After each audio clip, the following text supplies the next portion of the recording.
This episode is brought to you by River City Tile and Stone. For over 2 decades, I've been working with Mike Schmillen and their talented people over there. Here locally in Minnesota, they're just simply the cream of the crop. What I'm really impressed with is their communication and their commitment to excellence and really working with all the trades. I've known them for a long time, and really the people that stay there year in and year out, it's because they care about the craft that they're doing and they take a lot of pride in what they're doing. One of the things too, as a builder, that I really appreciate is their willingness to work with architects, designers, and your client. They can give you real-time info right in front of your clients. So if you want a quality install, if you're looking to build high-end custom homes, I'd highly recommend River City Tile and Stone. This episode is brought to you by Pella Northland. For 19.5 years, I've been building homes, and 95% of all of my homes have used Pella windows. I couldn't be happier to call them a partner in our builds and our remodels. Whether you're an architect, a designer, or a remodeler, I'd highly recommend Pella windows. They can fit old homes, new homes, reclaimed, commercial, and really everything in between. Pella is a company that we trust and that we recommend to our clients. Additionally, in management, Peter and Ed have just been absolute fantastic people to work with, as well as mentors to me personally. So when it comes time to look for a window, I'd highly recommend Pella windows. Find more at pellanorthland.com. Also, if you're interested, you can hear episode 1 where I interview Peter and Ed together for a great listen on business and Pella windows. We educate all of our clients as we're getting going on the house, saying, all right, now you are going to experience at the end of this process where you feel like the house is done and ready to move into. And regardless of how it looks or feels, and regardless of your rental situation or anything else, we cannot allow you to move into that house until the punch list is done, because a 1 week list of things, painting and touch up and all these little things that we could accomplish now before you move in can draw out, and no exaggeration, 6 months, because there's always something else that gets added to it.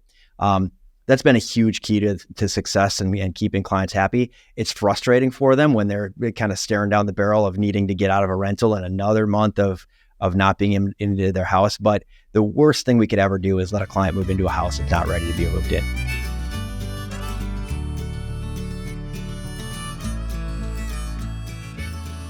Welcome to Curious Builder. I'm Mark Williams, your host. Today I'm joined with Sven Gustafson from StoneWood and Revisions. Welcome, Sven. Thank you. All right. Happy to be here. We've been in Minnesota together for a long time, but I wanted to bring you in, talk a little bit about your 5 different companies. We'll start with just 2 in today's episode, StoneWood and Revisions. But why don't we go back for those that don't know who you are? You're a pretty household name here in Minnesota. But for those listening across the country, tell us a little bit about your family company and kind of your evolution to where you are today. Sure. Well, as you mentioned, it's our primary company is StoneWood.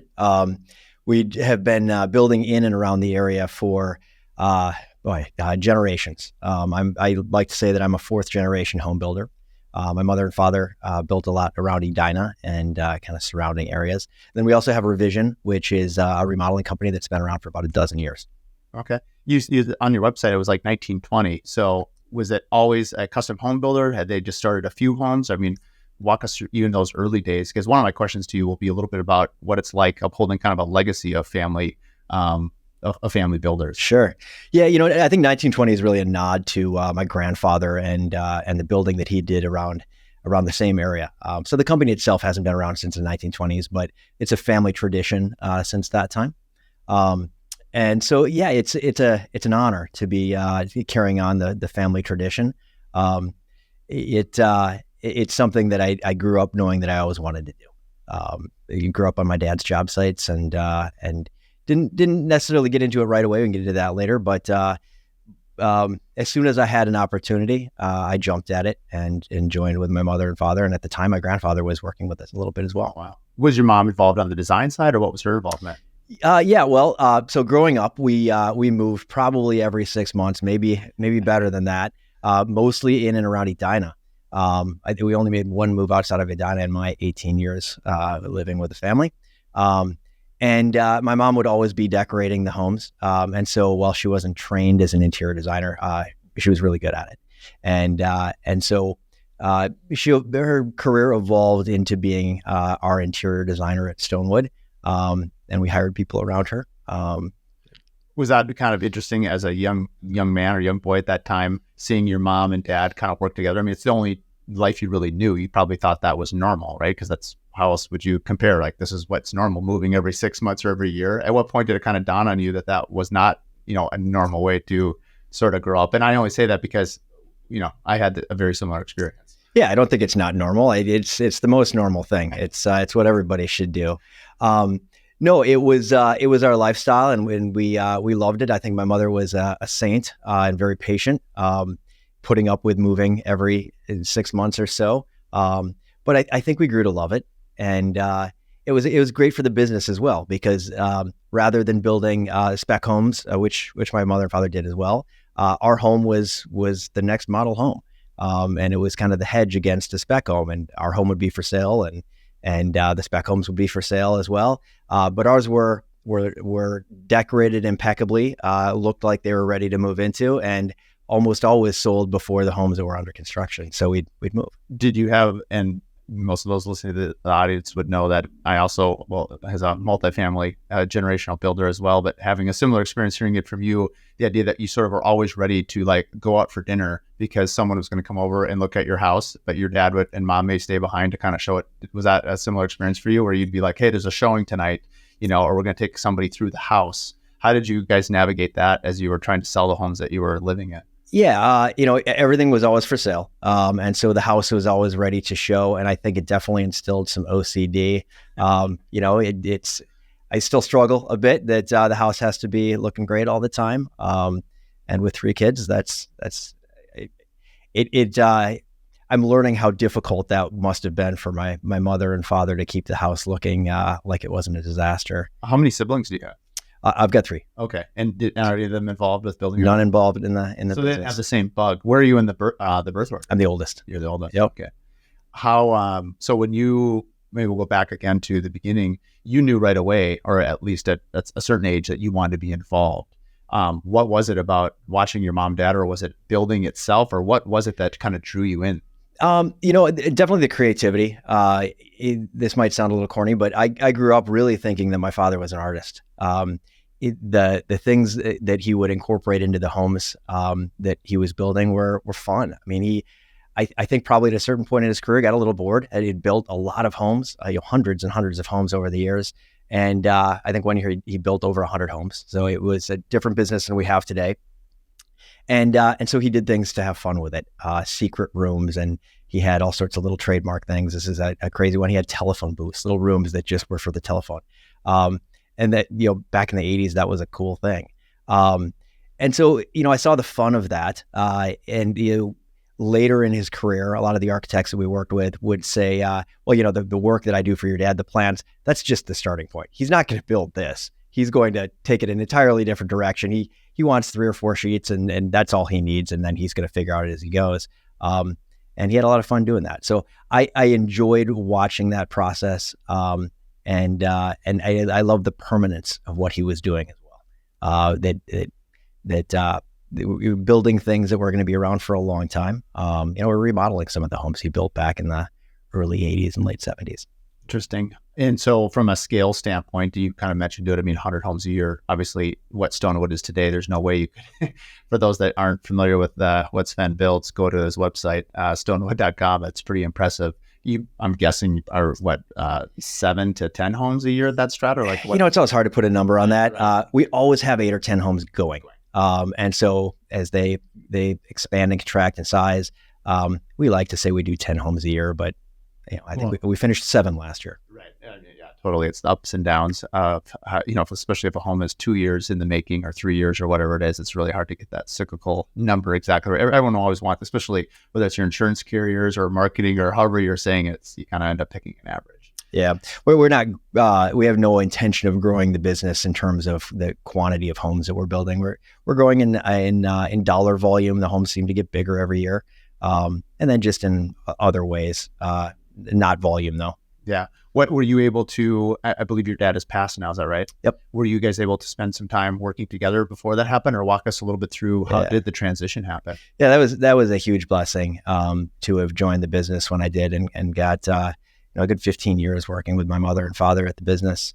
I can back it up a little bit. Post college, I went and developed software, and we might talk about a little bit about how that gets incorporated into the home building business later.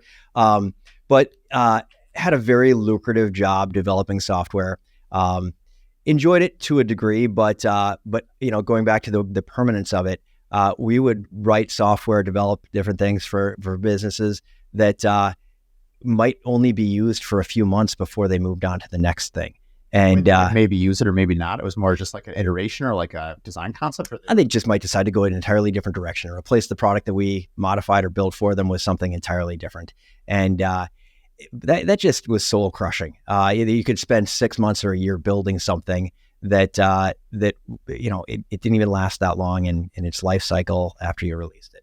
And so before I got too comfortable doing that, or as I was getting pretty comfortable doing that, I realized, boy, if I keep doing this, I'm going to have a mortgage and car payments and kids, and I'm not going to be able to pursue what I really want to do. And so I quit, worked for my folks at a time when they really couldn't afford another employee. They paid me what they could, and I learned the business just by filling in and doing things where I could add value. You were in your 20s probably at this time? Or? Yeah, 3-4 years out of college, and like a lot of home building businesses, my family's business had gone through some cycles, and I think at that point they were building just a few homes a year with a business partner, and it was probably the worst time that I could have chosen to join in. But looking back on it, it was the best decision I made, because it allowed me to jump in and add value. And I have to imagine that by getting in when things were very difficult, you in some ways had a huge advantage long term, because sometimes when people take over a family business, and this will lead into one of my questions, if things are rolling really well, if you haven't experienced some of the more difficult things, because we all know building is super cyclical, up and down, but in some ways starting on the down, it's got to be sort of informative and helpful, because you have to be scrappy. In some ways, it's no different than starting a business. You were obviously extremely fortunate to work with your parents, and there's got to be some really cool personal part of that. From a business career trajectory, it has to have taught you a lot of very valuable lessons, versus a lot of times, whether you or people love to use this word candid. We'll talk about that later because I hate that. But essentially, if you start at a high point, you do the trough all by yourself, and then you have to figure out, can you even recover? Can you speak a little bit? Do you think that's an accurate statement? Yeah, absolutely. We had to get a lot done with very little resources, and we had to be scrappy. We were inventing our processes as we went. When I joined the business, the jobs were run out of an individual checkbook for each home that was being built. This very, very rudimentary systems. And so, however, I will say this, interrupt you for a minute, that is actually a pretty key founding principle right there, because a lot of people, as you would know, and I think you're pretty sophisticated in terms of your accounting, just because of what you've done later on your, build tool side, is a lot of builders take all the money into one checkbook and build all the homes out of it. And that has led to a lot of problems for a lot of people. So the idea that, back then they already had a pretty strong sense of, fiduciary duty to their clients and to themselves to manage books. I mean, I think that's impressive. I mean, that was well before a lot of computer technology was available, right? I purchased the first computer for the business. So that's why I mentioned the checkbook. It was literally, that was the accounting for the different projects. But yeah, having that segregation, fantastic idea. And it keeps things from getting commingled. And, as we evolved over the years, that's certainly something that stuck as a critical bit. Do you find, actually, we just did this in the last couple of years, there's actually a book, Michael Michalowicz, it's called Profit First. He talks about setting up 5 different accounts to do different things. And I know through Build Tools, Builder Trend, whatever online software people help use to manage their construction finances and whatever, maybe it's not any of those things, but we have found that even though you don't need it, I like the physical site of actually having separate bank accounts even today, even though on the back end with accounting firms and whatever, they say they don't need them. I still like to be able to look at my bank account and see the separate jobs separated. And that's something we've only recently done in the last 2 years. Do you still do something like that, or you just let the software kind of? We operate a little differently. Everything I do is custom and pre-sold. So our projects are all funded by the client and by the bank. And so we don't have any use for separate accounts for every job. We have our operating account that the money that we're paid by our clients to do what we do flows in and out of that. But all of the funds for building the project go directly from the client or the bank through a title company to the folks that have done the work. Even on remodels? even on remodels. And I assume a cash client, because we would have this too. You would just have a cash client. You would just have them set up an escrow at the title company and do it that way. Yeah. Typically, we don't even do escrows. Our clients are fairly high net worth.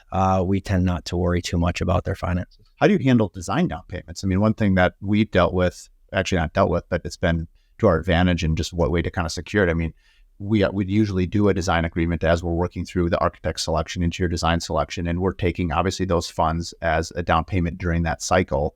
Do you not take any sort of design down payment? We do on some of our projects. We do a limited amount of our design work in-house. We have a staff designer. Everything else is done with third-party designers that our clients are hiring directly. But what about covering your time during, I guess that discovery phase? Yeah, we operate a little differently on that front. I don't have our clients sign a project until we're ready to break ground on their home. So from the time we begin the design process and decide that we're going to be working together, right up until we're ready to break ground, I'm on a handshake. The clients are paying the expenses of that process, the third-party expenses of that process as we go. And not until we have a final budget, final set of plans, all the selections are made with the interior designer, then we decide we'll sign a contract. So you're just telling them, though, let's say I meet with you and you're saying, hey, we're going to interview these people and we're just going to pass through invoices. And we expect you to pay them. I mean, there must be some upfront conversation at least about it. Oh yeah, of course, there's an upfront conversation about it. But the invoices that they're not paying directly are pretty limited. Survey expenses and maybe engineering, soil engineering, things like that. But they're hiring the architect directly, contracting with the architect directly. Whether that's our staff designer or a third party architect, there'd be a contract for that. But most often, they're hiring that architect and paying them monthly. Same with the interior designer. Yeah, interesting. And that's obviously served you very well. It's interesting. I've found the opposite to be true for myself personally, that we used to do it that way in the very beginning. And we were at a different personal place in our journey as well than where we are today now and where you are and have been for a while too. But I find that design retainer is kind of a lower barrier of entry to really show them what it unfolds. But I think it's more of just a style than it is really anything else. Yeah, I like to tell clients that, look, I'm earning your business through the design process and we're getting to know each other. And frankly, we're going to spend 6 months or a year together going through this process. And if we get to the end of that and we haven't gotten to a point where we've got a budget and a design that you're in love with, or we don't like each other at that point, a contract's just in the way. We might get to the end of that and decide it's just not a good fit. It's happened in a very, very limited number of times. But sometimes, families' circumstances change and they just decide not to build. I don't really have a need for that design, for a deposit to lock us into one another until we're ready to start building a house. I mean, I think from a client's point of view, I can see why that would be extremely attractive, as well as also, one of the best ways to ensure trust is to trust, right? I mean, ultimately, as building a home, I mean, there are 1,000 million things that can go wrong. I always often say to our clients, I was like, it's amazing we get as much right as we do because there's so many opportunities for things to go wrong. It's not the most reassuring thing for people to hear, but think about it. You're building a house outside for 2 years in the snow, in the rain. It's a one-of-a-kind house on a one-of-a-kind lot. I mean, there's just a lot of opportunity where people are expecting the word, quote, perfection. And it's not that people aren't giving their above 100%, if you will, effort, but this idea of perfection and what can go wrong, you kind of have to, I think it's a little bit, I guess, akin to surgery. I don't think your cardiac surgeon is probably telling you all the things that can go wrong when you go out for surgery, but you have to establish some baseline trust. Yeah, I have to believe that word comes up all the time in these interviews that you do. It truly is about trust. It's cliche, but it is the core of what we do. We're building prototypes. We haven't ever built this house before. And we haven't used this combination of products before on this piece of property, like your heart surgery. You don't know what you're getting into until you get into it. And so some things are going to go wrong, and we just have to trust that at those points we're gonna work with each other and get to the solution that makes everybody happy. My expectation of my clients going through that 6-month process is, hey, we're working together. I'm going to dedicate 6 months to holding your hand through this process, interviewing the architects, finding the right fit, introducing you to these folks and the interior designers, and put a ton of time into budgeting your home, hundreds of hours across all the different trade partners and vendors that are involved in that process in that 6 months.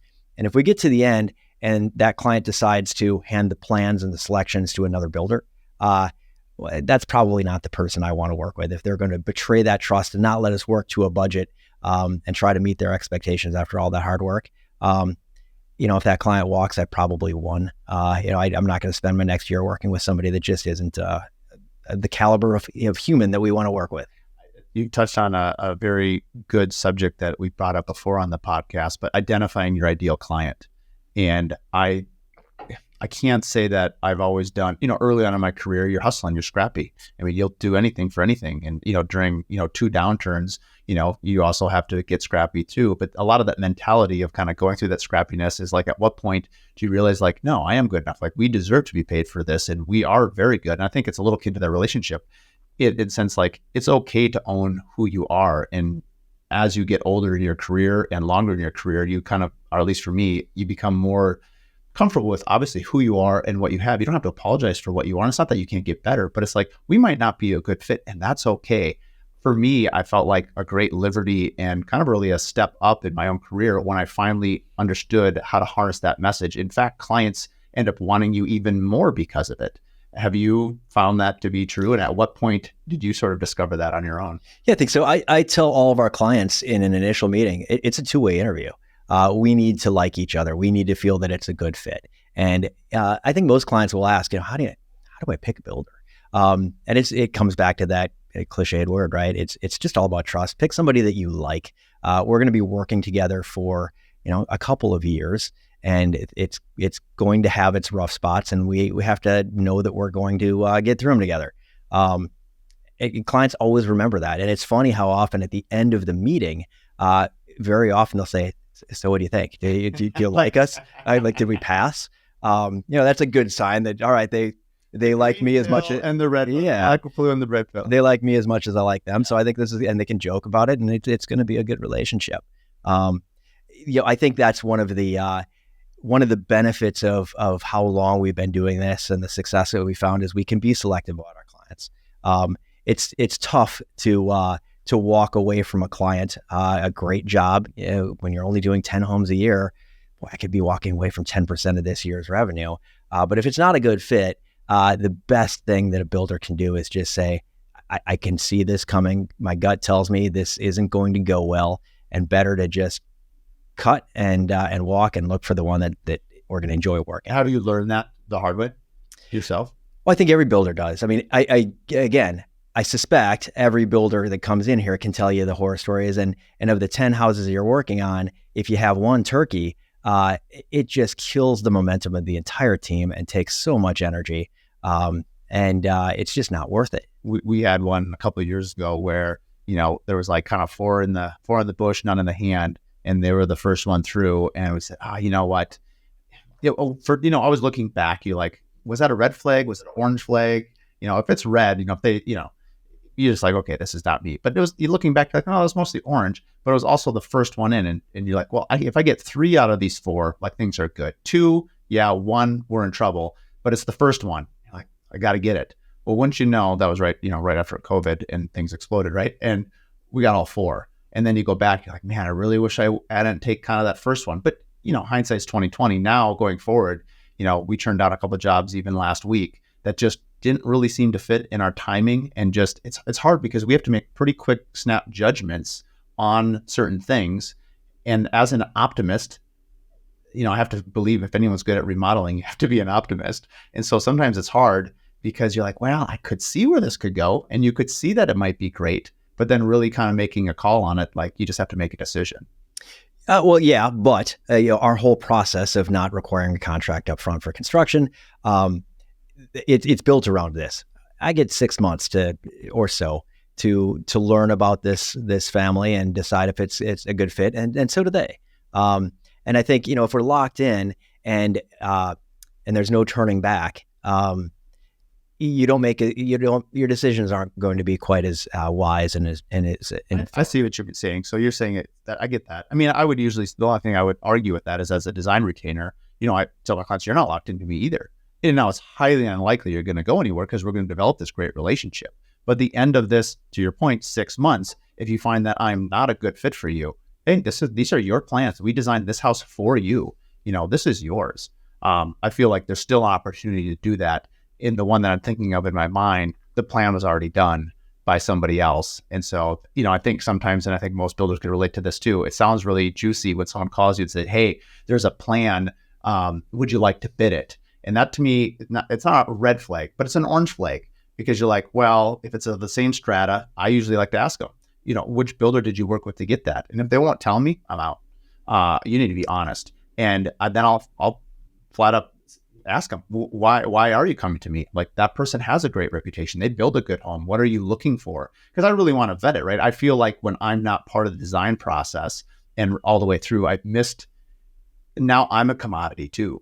And I really want to be the one that's, been there for the relationship side. Sure. I mean, how would you, if someone came to you with a plan, I mean, it's pretty rare that we'll bid a job against other builders. The once a year that we might do that, if we're looking for work, or if it's a really fun project that we'd like to take a shot at, we're never the low bidder. And usually when somebody is shopping 3 or 4 builders and having them all bid it, they're looking for the lowest price. And that's just not how we're built. Most often we'll be the most expensive because we're going to aim high. And as we go through the process and we fill in the gaps of things that we don't know, well, then we can back it down to wherever it might end up. But we don't play the game of showing a low number to get the contract signed, to get the job, and then disappoint them at every turn as allowances are exceeded. And at the end of the process, they're going to look back and say, boy, hey, we ended up right where the other guy told us we were going to be. So we're the opposite of that. And that's just not very conducive to bidding against other builders, just the mindset of that. Well, and even if you do, how often, I don't know if I actually ever have in my career, usually it's a plan, not fully selected, not fully all the way, to the nines, if you will, in terms of selections and interior design. So you're really it's really an estimate. Well, the difference then is just in the assumptions that the 4 different builders are making. The builder with the lowest budget is the one who just included the least. The secret of our industry that I tell all of our clients, if you take a step back, we're all using the same trades. Whether you hire me or Mark or one of my 4 different competitors, you're very well going to see literally the same human beings on your job site, the same tile setters and roofers and framing carpenters. We've got our trades that we keep pretty busy that only work for us most of the time. But largely, we're all buying the same materials from the same suppliers. I think I get better rates than some of our competitors because I've negotiated harder, because we've got a little more volume than a smaller builder. The difference is going to be in those assumptions, the things that aren't defined, that you can honestly say, well, we included this because it didn't tell me what to include. Again, going back to, we're going to make the high assumption because most of our clients end up spending a bit more money. I'd rather be wrong on the high side than have to apologize later for everything costing more than it just doesn't feel honest to do it the other way. Well, and it also just sets it up to be a terrible experience for the client. I mean, we've done this enough now. I would say you don't need practice. After 20 years of building, we're beyond practice. Yeah. So it's kind of like, we don't need practice at disappointing our clients, and using our past experiences to inform the future clients and say, this is what our clients say that they wish they would have known from the beginning, and to give you the best experience. I mean, if that's what you're speaking to, it's giving the client and frankly, you and your team the best experience as well. I would do the same thing. It's like, the last thing I want to do is every single thing come back to you. I can disappoint you once, or I can disappoint you 300 times. Which choice? Actually, I should use that line. Which way do you want to go through this build? Yeah, absolutely. I mean, it's death by 1,000 cuts if you just use allowances and that they're likely to exceed every single one of those. That's just not fun. We want our clients to look back and say, boy, we came in under budget, which is a very common occurrence at StoneWood and revision. We tend to over budget things when there's an unknown and allowance for snow plowing and winter conditions and those sort of things. We're going to aim high. And if we have a nice winter, we're giving you money back. We do everything open book, cost plus. Our clients see everything. We've been doing that since I got involved in the business. My father had some commercial experience as well and kind of brought that forward. So we were doing cost plus before it was cool to do cost plus. And I think a lot of our competitors over the years have followed suit.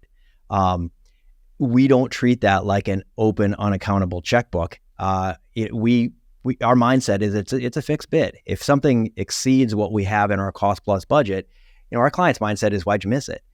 So our mindset has been, okay, we're trying to eliminate any risk to this by getting a fixed bid for lumber and drywall and painting based on their final selections and everything before we get going. And so I think we do things in a way that gives clients a lot of comfort. At what point in your career did you insist that a client had, full architecture drawings all the way through, cabinet details, as well as all the interior selections before you would start? Because a common thing, of course, as you would know, and especially in the cost plus world, is, okay, we're close enough to go in for permit. We can figure out the rest of this on the fly. And as you get further on in your career, you're like, this is kind of crazy. This is like, we're going to build the airplane while we're flying. Yeah. No one would go for that. A couple of years of brain damage. My father liked to fly by the seat of his pants a bit, like the plans. It was a good idea. And he would know what a spec home would cost when it was done, because it was just constantly evolving. We don't know what we're doing until Jeff stops making decisions and changes. And that's fun when it's your money and you know what you're doing, but that's not fun when you're managing a client's money. And, a couple of rough closings where we're shocking the client with, all right, well, we got the final invoices and here's what your house cost. I didn't want to do that for the rest of my career. So it was pretty early on that I started implementing a very strict pre-construction budgeting so that we didn't ever have to go through that process again. I mean, I'm sure every builder has gone through that, where they're delivering no fun surprises. I would not be in this business if we hadn't locked things down pretty early on. It's just no fun. This episode is brought to you by Adaptive, the software for builders that automates draws, budgets, and bookkeeping with AI. For over a year now, I've been partnered with Adaptive, and they've just been an amazing game changer in terms of efficiency in our time and all our bookkeeping. From the time we get an invoice, we import it into their system. The AI codes it, cost codes it, job codes it. All we have to do is review it, pass it through the people internally in the office, all digitally, and then it gets approved and paid all via ACH. It's becoming extremely fast and saving us countless hours a day and a week. When it comes to draws, all of our budgets now are set in Adaptive as well. So now when we cost code against the draws, we can do our change orders, and then with a click of a button, we can submit these draws to our title companies or to our homeowners for faster payment. If you're looking to save time, and if you're looking to be accurate, I highly recommend Adaptive. Additionally, if you'd like to listen to one of their founders share the story of Adaptive, you can listen to episode number 15 on the Curious Builder Podcast. I mean, it's just going to go smoother. I think a big part of it, again, going back to you want to be disappointed once or 100 times. A lot of it is us as the professionals educating our clients really from that first design meeting. This is why it's important. And I feel like even like recently for us, for instance, like punch list always takes, way longer than you would like it to. And as owners, you're like, how are we still dealing with this punch list? Or maybe it's just me. But the point is, as recently I heard this, and we just actually wrote it into our contracts, that a client can't move into their house till 30 days after the CO from the city. And that allows us 30 days to do everything on the punch list without the homeowners in it. Now, we haven't had a homeowner we actually have one under contract right now. It'll be the first one that goes through this process. And I learned this from another builder in another state that he does this, and it's had great success. Have you been able to, how do you navigate some of the scheduling things? Because other than price, scheduling is usually one of the biggest hot buttons in change orders, with clients. How do you manage? Yeah, one of the tenets of how we do everything is just full disclosure. So the schedule that we have online in Build Tools is the schedule that everybody sees. There's nothing hiding in there. It's, they see when the temporary toilet's being delivered and when we're staking the foundation and all the nitty gritty.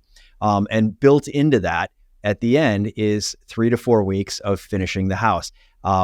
It's after absolutely everything is complete. It's not tied to a certificate of occupancy because we can get that pretty early. And we educate all of our clients as we're getting going on the house, saying, all right, now you are going to experience at the end of this process where you feel like the house is done and ready to move into.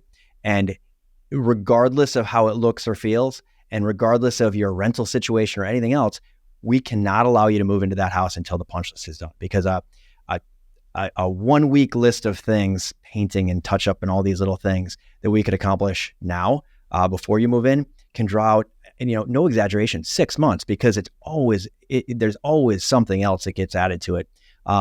that's been a huge key to success and keeping clients happy. It's frustrating for them when they're kind of staring down the barrel of needing to get out of a rental and another month of not being into their house. But the worst thing we could ever do is let a client move into a house that's not ready to be moved in. They could love us at that point and they could be appreciative and, hey, thanks for saving X thousands of dollars by being in here early. And 3 months later, they will be screaming and swearing and thinking we're the most incompetent builder on the planet. You figured that out earlier than I did. I mean, I'd say about a year ago, realizing it just, the tail on this stuff just never ends. And so I think I'm really excited for, it's kind of like when we had, I wouldn't call them bad contracts. We have contracts that you're locked into and a process that you were locked into. And as one of my questions for you here, maybe next, is a little bit about, Builder 20. And as your network expands and you get information from other builders or podcasts, or even hopefully people listening will get some of this that they can apply and don't have to go through what you and I have gone through previously in our career. That's the hope, is, being able to apply it to your business. But it really is unfortunate when you're in sort of a locked framework. You haven't educated your client. You have been educated. You have been, quote, enlightened. And you're like, now this is how I want to do it. And you're like, oh, but I still have 5 homes under construction under this previous path. But just kind of, you got to get through it. Yeah. And, looking back when we implemented this procedure, we told clients, we were just honest with them. Hey, look, we've learned that we need to have the punch list done and we've got to add a couple weeks to your schedule. And I know it's an unexpected change and, maybe it's only a couple months out from when you think you're moving in, but we need this time to really do it right. And we had a little bit of pushback, but at the same time, they trusted us and understood it. And we delivered it with kind of the maturity of we've done this so many times that, trust me, this is going to be good. We'll get you in as quick as we can. And I think all of them would look back and say, thank God we did that. I agree. How often, I imagine it still probably comes up from time to time.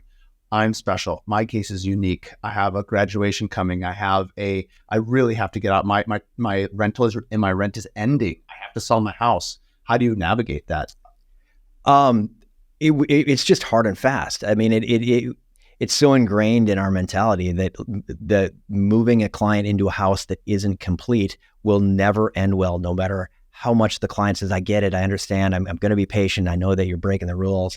I've been down this road before, and it's just not worth it. So it's one of our unbreakable rules. We just can't let people move into a house that's not done. I like that. I just heard recently, I was interviewing an architect with a client, and they moved ahead, and this particular architect he called them 6 never evers. And this client, and actually it's really funny, brought a photo of a house that they really liked. And he said, that's impressive, because that has, I think I brought it up, I'm like, after the whole interview, and I'm like, that house has 5 of the architect's never evers, meaning that the architect would never do those things. And the architect educated, because they're architectural principles, and the client did not take offense by it at all. Just like this, they didn't know what they were looking at. Where I'm going at this question is one of the move-in scheduling is a never ever. I think that would be actually interesting for me to do. What are some never evers, even to put on some marketing material to educate the client side on the front end? Because we tell our clients a lot what we're going to do for them. Yeah. I don't come to think about it. I can't think of many websites where the builder says, these are the things we're not going to do. I actually think that'd be sort of informative, frankly. Yeah, I think, I think our contract outlines some of those things. And just our process overall. We're not going to start a house until the plans are complete, the selections are complete. We've got a budget that is based on those completed documents, and we're ready to get started on the right foot. Like you said earlier, building the plane while you're flying it, that's not advisable. It's not going to go well, and it's more emotional than flying a plane.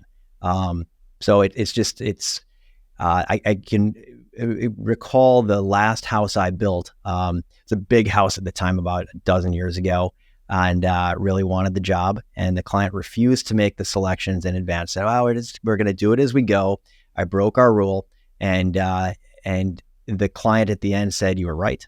That was terrible. We could never tell them what the house was really going to cost until they made a decision." And it's a domino of all the other decisions that work around it. And I distinctly remember them saying, "You were right. Use us as a reference going forward. That the right way to do this is to make all the decisions up front." Did you ever use them as a reference? I haven't had to. The story does enough. I'm happy to connect somebody if they need to. But that again, clients hire us because they trust us. And if they need to close the loop to see if that really happened, that's probably not going to be a great client if they don't trust us with something as insignificant as that. Right. No, that's really interesting. How would you, before we go on to some of this other operational stuff, I had some questions on, you're in a Builder 20 group, right? Yeah. How long have you been a part of that? Boy, I think going on almost 20 years. Really, that long? Yep. I'm going to be joining my first this spring, and the last couple of years I've spoken a lot about just how much I've enjoyed networking. I've always thought as a small local builder, I wasn't even really aware of the Builder 20 till about 3-4 years ago anyway. But I thought, well, why I'm building just in Minnesota, and I had a very narrow mindset. Like, why do I need to network? And I was always interested, very curious in other builders. It's just like, anyway, it just seems such primitive thinking now. Walk us through some of the things that you feel like you've gained in the Builder 20, and how has it helped you for those out there that aren't in one and are considering joining one? It's been huge. The builders in my group are some of my best friends. I talked to 2 of them today. That's a regular week where I just got back from a ski trip with another one of the guys in the group, which was amazing, by the way. I'll have to tell you about it. Because I know you like that sort of thing. But it's just been a wealth of information. Because we're not in competing markets, we share everything. And so if there's a clause in a contract or a procedure, or some sort of a mess I've gotten into that, we haven't done this before, whether it's a construction, why is this happening, or how do we put this together, or what materials to use, or just a conflict with the client. They're my go-to. And with an email or a phone call, I get half a dozen or a dozen responses of how they've dealt with it. And it's just a great network.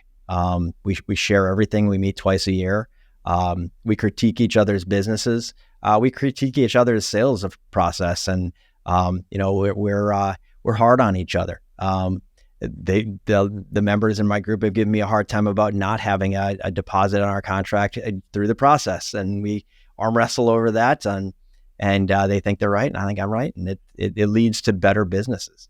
So it's just fantastic. We just recently broke away from NAHB just because we've been doing it for so long that we decided we could maybe do it better on our own. So we'll see how that goes at our first meeting here in Minneapolis this spring. Oh, really? Yeah, but it's been the same guys for a dozen years. Coming here, I like that. You guys, it's like the rebel rousers. We're gonna break away. And Sven, by the way, you're next. Yeah, you're in charge. Good luck. So it's been fantastic. Yeah, highly recommended for builders. Do you usually have a facilitator? Like, I know, like the way I went through the preliminary round, and I'll speak about it as I kind of unveil, or as I go through the process, I should say, is, you meet in the room at IBS, right? International Builder Show. You meet with all these different groups. You kind of find out where you might align, or and then you have a not compete. Oddly enough, yours and Hendel's were the 2 that I'm like, oh, they're a little bit above where I was in terms of revenues, because they match you a little bit. They don't show who the companies are. They just do revenues. And then I was like, oh, what about this one? Like, nope, there's a builder in your market. I'm like, is it StoneWood? Like, no. I was like, Hendel? I can't say. And then I did the other. So anyway, the point is, like, that is what's kind of cool about the network. I do feel like maybe the younger generation, the one that we're a part of, is more apt to share even locally. But I see a great need for the, like the full on complete in-depth business SWOT analysis and all that. It probably does pay for it to be outstate, especially if you end up competing against each other. Yeah, I think our market's pretty unique. I don't think builders, the other builders in my builder group, would have conversations like this with a competitor. I don't think so. We are so tight and friendly locally. If a competitor calls me, I'm probably willing to help them with a trade reference or whatever they need. One of the first times I called you, I asked you for a reference for a tour bus for like the Artisan Home Tour, because I was parked in a place, and you gave me like 5 different spots. You're like, if this one doesn't get back to you, call me. It was like Johnny on the spot. So I agree. This market is very helpful. That's a small thing, right? But in some ways it's not. It is, but we've got such a great builders association. Housing First does such a great job, and with Builders Club and all the other things that we have that draw us together, we're all just so friendly with each other that it's different. So I think, out of curiosity, because I have no comparison, I just think, it's kind of like you think everyone moves every 6 months, and then you find out, wait, not everyone moves every 6 months. Have you asked the other builders in your Builder 20, for example, if they find that their local markets are not nearly as cohesive as ours? How would you base that opinion? It's just gut feel, just based on the conversations. We've never had direct conversations about how they interact with other local builders. We're very much a builder-driven market. I'd say that better than half of the builders in our group are in architect-driven markets. So really different process. I think we're blessed to be in a builder-driven market, and I hope Housing First maintains that for us. Artisan Home Tour has been great for that, and the Parade of Homes is great for that. And in Minnesota, when people want to build a home, they call builder. In so many other markets, they call a real estate agent and an architect, or an interior designer. Like in Texas, I'd heard we had a Bridget Trigas on. She moved up here. She said down there, she would be the first point of contact off in case, and then she would recommend the builder or architect. So to your point, I do feel extremely blessed that it's all we've ever known, having been born and bred here and seeing building all around us. So, yeah, I think, and that was actually one of our observations. The Parade of Homes just celebrated their 75th anniversary, which is no joke. It's the oldest in the country. And the Artisan Tour now, we're past 10 years, right? I think so. Yeah. After the luxury home tour kind of evolved. Yeah. How was your family involved with the Parade of Homes as well? Yeah. I don't know if this is the case or not, but I believe that my father was one of the first builders to have multiple homes in the Parade of Homes. And I remember him talking about it and getting a little pushback that, well, you can't have 5 houses in the Parade of Homes. And his mindset was, well, I get discounts on all the materials. So of course I'm going to have all my spec homes in the Parade of Homes. And I think that mindset evolved pretty quickly, and builders realized that it was a great marketing vehicle. That's funny you say that. Someone recently had told me that they were in the Artisan Home Tour, and I asked them, I said, they were new to new building relatively. I said, oh, have you built 5 homes before? And they said, no. And I said, no, man, I've been building for 20 years, so dating myself. But thinking back, I'm like, I was pretty sure early on when I started, and I was in 2004 when I built my first home, you had to have built, I want to say 3 to 5 homes before you could be eligible to be in a parade. I'm curious, in today's, the high point of homes was probably 2007, 2008. There was up to 1,300 homes or 1,200 homes at the max for parade home entries. Sure. And I wonder if it wasn't like, man, we've got to find some way to limit this. But I wonder now, I would actually want to look, is there a limitation anymore? If you are a builder and have a builder's license, have you had to have built a home to prove that you can before you can enter the parade, or has that been no longer part of the? I've never had to think about that, so right, I don't know. But my belief is there's some rule along that line. But I asked this builder, and they said they didn't know anything about it, and they were an artisan home. Yeah. I know in other markets, I've had conversations with builders where employees have broken off and built spec homes, and they had to allow them to, the Builder Association had asked for their permission to have this person. Well, then based on that, you almost know for a fact it's in, because I can think of 2 right now off the top of my head, project managers that broke away, and then within the next year, they had a house in the Artisan. Yeah. So I bet that's actually not. Yeah, I don't know. It matters. I don't know that I agree that that's a good rule. If it's a quality home built by a competent builder, I feels like unfair restriction of competition to not let these folks market their homes the way everybody else is. I agree. I 100% agree with that. How, from a leadership standpoint, someone asked me recently this question, so now I'm asking my guest it, because I find that it just kind of leads to some interesting self-talk. You are the leader of your company. How would you describe your leadership style, both with the trade partners as well as your internal team? Yeah. Boy, I hire very competent people. I hire leaders. And we're built a little differently than other home builders. I have a production manager on the new construction side that does all of our pre-construction work. And then rolling into construction, we have project managers that encompass all of the duties of building a house. So they own that project. We don't have superintendents and project managers that work hand in hand and try to keep things straight between 2 or 3 or 4 different people across the organization. And so they're really leaders. A better term for my project managers would be builder. We've toyed with the idea of just changing their names to, their title to builder. Because they have all of my skills. They could go do their own thing, and some have over the years. Before working for me, have owned their own companies and decided that they like the part of running the project and working with the client, but don't care for the legal and accounting and marketing and all that and managing the business. so often they say, boy, I just hate to have to think about payroll. Well, I had a project manager once hired builder many homes, and he built for a number of other builders as well. And I don't want my name on the sign anymore. I want to build homes. I love everything about the construction. I can't get it out of my blood, but I don't want my name on the sign anymore. Yeah, I think it's a unique mindset, and it's what drew me to their personality as well. Because you're like, whoa, this person gets it. They also, the fact that they run a business, understand how hard it is. You can respect their point of view, but you also, in some ways, I can respect the fact that they've decided to take themselves out of the driver position, and that takes some self-awareness. So that would only increase my desire to want to work with them, because like that's what a leader does. I mean, it's someone that can recognize some of those things. Yeah, and I think that most often the ownership mindset is hard to shake off, and so they act as owners.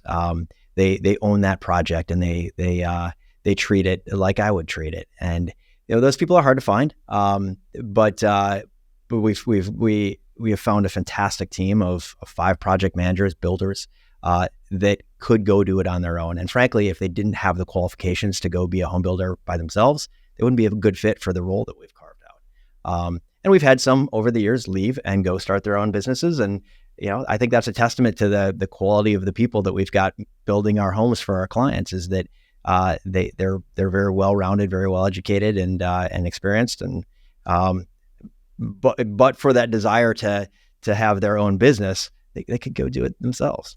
I mean, they can start another company, but this is my shameless plug to, in my opinion, the best name in building. I mean, the name of your company, and I've told you this before, StoneWood, to me is one of my favorite names because it's short, it's memorable, but it's pretty iconic.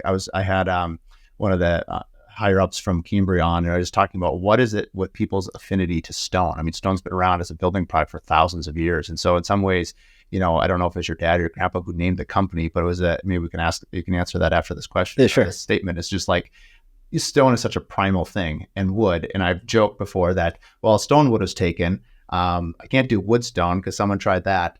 But I think, well, how about fire and water? No one's going to want fire and water builders. And so anyway, I've always really enjoyed your name. And recently maybe a year and a half ago, we went through a naming convention where I was considering renaming the company. And after 20 years, I mean, no one tells you as a 23-year-old, you shouldn't name your company Mark Williams Custom Homes. First of all, it's so long, can't fit on anything. And then secondly, it's like, it's your name. It's hard to build and I have built a brand around my name at this point. I'm going to continue to do so, but it's much easier to have an entity that it can be the focus rather than you, the person, in my opinion. Sure. But, to each their own. Well, you followed the crowd on that. I mean, you look at our direct competitors, and it's all the name of the principal of the company. But I don't like to follow. I actually like to be different. So it's like, I didn't realize that at the time. And if someone told me that, there's no way I would have named it. Well, you used your middle initial. I don't think anybody did that. So you broke away. Good job. StoneWood, the company years ago was Gustafson and Associates. And it was that for a very long time, as my parents were building around the Twin Cities. And as the company kind of grew and then shrunk and grew again, when my father brought on a partner, Tony, he felt that it was a little strange to have a partner, equal partner in a business without his name in the title. And so StoneWood was a name that they had used over the years. I think the way I heard the story, a mentor in Chicago had StoneWood as they named streets and developments StoneWood. And so there's a few streets in Edina, StoneWood Court, and there's a StoneWood Court in Eden Prairie as well. And so they decided to pull that forward and call the company StoneWood to be a little more inclusive with this new business partner. Yeah, I think that's great. As we kind of bring it in, we've got about 9 minutes here left on our episode. Tell me a little bit, how has technology played a role in your company? And we'll talk a little bit about Build Tools. Thank you. I use Builder Trend. I used to use Build Tools. We'll talk a little bit about that on our next episode, because I want to bring you on specifically to talk about that, but just maybe introduce it a little bit. Obviously, I actually did not know that you had the software background, but rather than going in the whole history of Build Tools, just tell us a little bit about how you've used and leveraged technology to really set yourself apart. Yeah, I think maybe I'm a nerd at heart. In the technology background of that 3 or 4 years post-college pre-construction, just couldn't shake that off. Saw the power of it. So we're always looking for a better way to manage the process. I've always wanted to feel that our company is a startup. There's always a better way to manage whatever process we might look at. And so I try to keep that mindset. It's what really got me excited about jumping into the business after college was I got to come up with all the different procedures and processes and spreadsheets and just the ways of organizing all of the information. And that was fun. And as technology evolved and the internet kind of became more and more of a thing, clients were expecting access to their information 24/7 and online systems and all that. It was fun to find the best way to accomplish that. Yeah. And we continue to do that. And I think not just our industry, but I think the world is going to change in the next few years with AI. And so I want to be ahead of that. I'm excited about it. And I think it's likely to be mostly good. How are you using AI right now? We use it a lot in our marketing. We're doing a lot of architectural imaging with AI.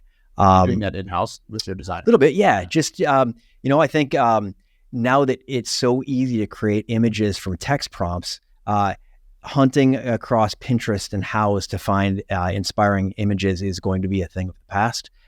When you can come up with images that are completely customized and created for the desires of your client based on everything they're telling you, that's going to be a much more efficient way to get to things that they get excited about.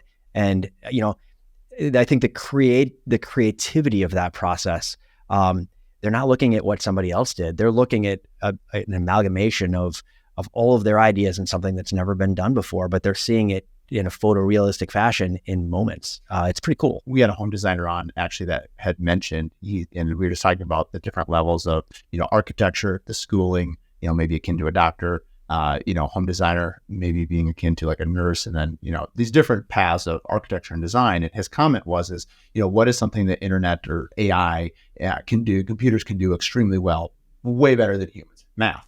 They can crush math.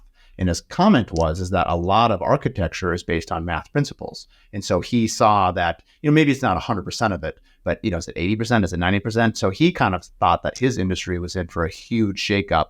And I think it's speaking a little bit to what you're talking about. Now, you still have to, I don't know, it'd be interesting to have an architect on and talk to them a little bit about what do they see on their side, how far can AI go versus, their education. But I agree with you from a photorealistic standpoint and some of the renderings. I mean, even though we're professionals and, we likely can tell the difference, it's a little bit like quartz and natural products. You and I know, but they're getting better and better. And you look at something, you have to kind of get to the right light and see if it, how it reflects. But sometimes you see an image and you're like, is that real? And you kind of really have to focus on it. And anyway, it's getting good.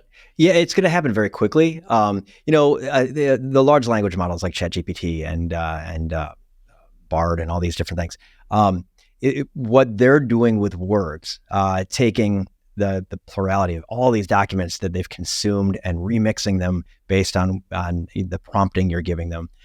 Imagine when the same is applied to architecture. If hundreds of thousands of floor plans for residential homes are all in the learning set of maybe not a language model, but an artistic model, and it can develop a floor plan based on all this history of things that have been done and the creativity of all those things, that's coming. So you'll be able to develop a floor plan and exterior renderings, I think on the fly, telling you want a 4,500 square foot main floor with a master bedroom and all these different spaces. And it's going to craft something that doesn't just look like a floor plan, which you can do right now with some of these tools like Midjourney, but actually makes sense. And I think maybe even feeds it into CAD so that you've got a modifiable, buildable floor plan based on a conversation with a computer. What do you think will happen to the field of architecture and home design? I think it's going to change. I think with a lot of things, we're going to be editors and supervisors of this technology. Apply the same thing to be like being a doctor. The entirety of all these medical diagnoses and possibilities for a condition, no doctor can ever be current, and their base of understanding of all these different conditions as they're diagnosing a patient, they can't have that on the top of mind. So very quickly, I think doctors are going to be using technology to help diagnose things, and then be the decision maker, the editor, the supervisor. doing that hand in hand, kind of like driving a Tesla, right? You still got the driver there. The car's doing a lot of the work. And over time, it's going to do more and more and more of the work. We're still there to be the safety check and the decider of the direction, where are we going? But we're going to be using a different tool. And you're already seeing that with products like ArchiCAD. I don't know if you've seen this, but as an architect is drawing in ArchiCAD, literally, in the drawing the home plan, they have a module that will, based on a text prompt, guess at what the architect is drawing and start showing you in photorealistic 3-dimension the product of what you've drawn as you're working through the actual architecture. And so already the process of drawing that house is going to be kind of 2 screens back and forth of, all right, here's what the computer thinks I'm headed. I'm going to veer it left or veer it right or veer it larger or smaller. And so these tools have evolved just in months. Give it a couple of years and it's going to be a different world. Wow. I mean, I feel like we could do an entire podcast just on the advancements and where technology is going to take. I mean, frankly, everywhere, but because buildings are our industry, we're seeing some huge leaps and bounds. I also think modularization has got to take, as labor shortages become more and more difficult in our future. At some point, we're going to have to get better as just a society at building things in a more advanced template, if you will, whether it's SIP panels or pre-construction or whatever that is. I don't know about you. I feel like for myself, as a custom home builder, I've been slow to really explore and adopt those because in America in general, we're really good stick frame builders. You can build it really fast. We've done it for a long time. And it's really flexible. Doesn't mean it's the best. It just means we're really good at it. You look at Europe and other places in the world, where they look at housing more multi-generationally. They're more invested in making it amazing, not for you, not for your kids, but for their grandkids. And so they're really thinking in a much longer point of view. Have you guys taken any sort of steps to sort of speed up some of the labor by either having it, and I know you're doing it from a technology standpoint and a system standpoint, but in an actual field environment, are there ways that you are able to speed up some of the production? It's enticing, right? So we look at it every few years. Over the last couple of years, we tried a couple of panelized custom homes, smaller scale homes. And in both cases, it took longer. There were more mistakes. The quality wasn't as high. There's all sorts of on-site modifications to make it work. And so I haven't ever done that successfully. The end product's fine. I don't think it saved us any money or time at the end of the day. So I don't think we're there yet. I think when you look at production, they're doing some pretty cool things with 3D printed concrete homes down south in Texas. I think they're building 100 in the neighborhood. That's pretty cool. The houses are pretty goofy. I don't know that I'd want to buy one or live in one. There's a really cool product called FrameCAD that will spit out steel framing from roll steel and basically screw together big tinker toys, the trusses, the roof trusses, the walls, everything, all with these numbered parts. That's pretty cool. So I think there's some fun technology coming that might work towards that for custom homes, but I don't think we're there yet. I haven't seen anything that's terribly interesting. Right. We could keep talking. We only made it about halfway through my notes, but our time is up. And maybe just in closing, what would you, just from a personal standpoint, I know you like to downhill ski and you've got a couple of kids. And what do you like to do in your free time to kind of recharge and, stay passionate about building? It's my kids, and it's more so every day as they get older. My wife and I are now professional Uber drivers driving the kids to and from sports. And what ages are your kids? We've got 13, 10, and 8. And they're in skiing and horse riding and wrestling and gymnastics. And I think we're buying a snowboard today because they've gotten bored with skiing. So, that's my passion. That's why I do what I do. On top of that, we run an organization called the Cherry Avenue Foundation and the One for One program, where we raise money for organizations in Guatemala, building homes, doing some medical work, tutoring children, and some other things for a couple communities in Guatemala. And that makes the difficulty of difficult clients and just our business in general. It's not the easiest business. It's probably one of the more difficult businesses to operate and stay smiling. that makes it all worthwhile is what we're able to do because of the hard work that we do in building houses. Well, I definitely want to hear more about that. We'll have to have you come back on. You can chat about one-for-one project as well as build tools. And so thanks very much for coming on. And for those that want to find you, we'll have everything in the show notes, but it's stonewood.com. And revisionmn.com is our remodel. I actually had a whole bunch of questions about revisions, but we'll have to save that for another time. Thanks for coming on, Sven. Yeah, thank you. Thank you for listening to Curious Builder Podcast. If you like what you listened to, if you found that you had a lot of value, please share with your friends. Share with other people in the industry or even people outside the industry that want to better their business. Please rate and review anywhere that you listen to your podcast. And thank you again for listening.